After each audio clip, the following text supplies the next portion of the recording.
Ingoma bebe. Amakuru. Nguri se sho. Ingoma bebe. Uri ku muhanda?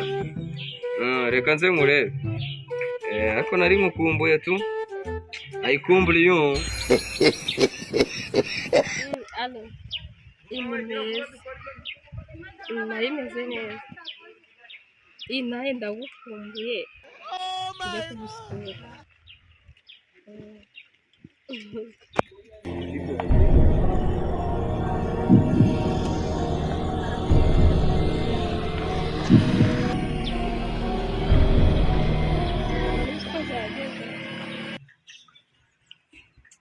Ariko fere wanjye nawe ubu ngubu se yagera ajya kumureba.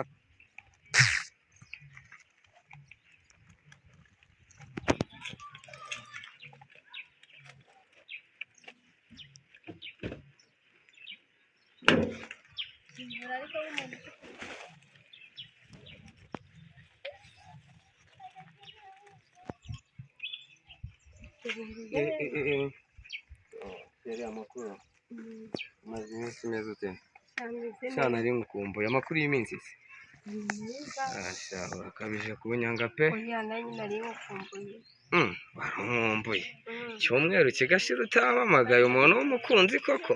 Oya nari ndi mu bintu byinshi ndi mu kazi.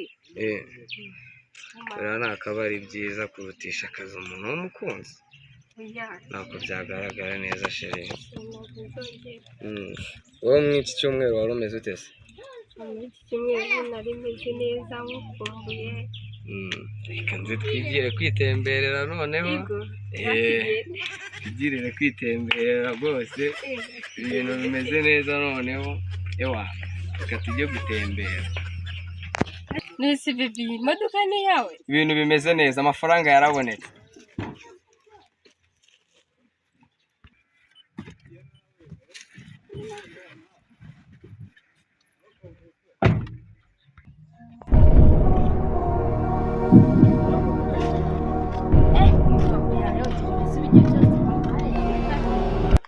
Kare kuri mukozi ndamwizeye pe.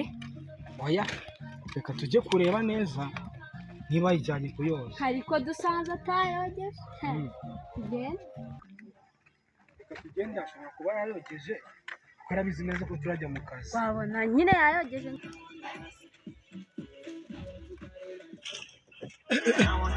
Erike Abaye iki? nta kibazo ufite. You cannot be serious. Oya. None urimo urakoramo iki? Serega nta n'isoni afite ndebera ukasi. Wageje ibyombo se? Oya boss tukajya kubyoza. Usubire gukora utarogeje imodoka. Twigendera ubwo ngubwo ariko Eric asigaye agira agasuzuguro. Nkingurira ataninjira. Gise ni ibiki? Wowe uri wa hehe? Yakuzanye se mu bigenda gute ino modoka si ya Eric. Nyumvira noneho ngiye imodoka ni ya Eric.